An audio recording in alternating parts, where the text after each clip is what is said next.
Magandang umaga po sa inyo mga kapamilya. Ako po si Father Jao. Tayo na pong magkapet pandasal. Mahigit 10 taon ko na yatang sinusuot ang t-shirt na ito. Kaya naman, tingnan ninyo, kupas na ang kulay at butas-butas na rin. Pero sa totoo lang, isa ito sa mga paborito kong isinusuot, lalo na kung mainit. Komportable po kasi, at dahil sa nipis, hindi mainit suotin. Air cool pa. Sigurado ako mga kapamilya, kayo rin ay may paboritong t-shirt sa bahay.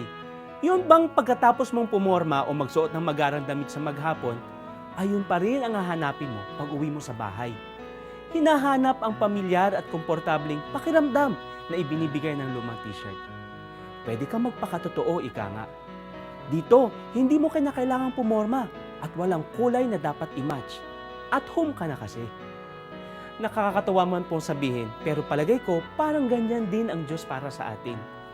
Pagkatapos ng mahabang araw ng nakapapagod na trabaho sa maghapon o iba pang gawain, kahit narating na natin ang mga kaginhawaan sa buhay, iisa pa rin ang hinahanap natin, ang ginhawa at kapayapaan na idinudulot ng Panginoon simula pa nung una. Sa harap niya, hindi natin kinakailangang pumorma, magtapang-tapangan o kaya'y ipakita na tayo'y malakas. Ang lagi niyang hatid sa atin ay ang pagkakataong maging panatag. Sa araw na to, subukan po nating lumapit sa Kanya at magpakatotoo upang makamit natin ang ginhawang binibigay niya.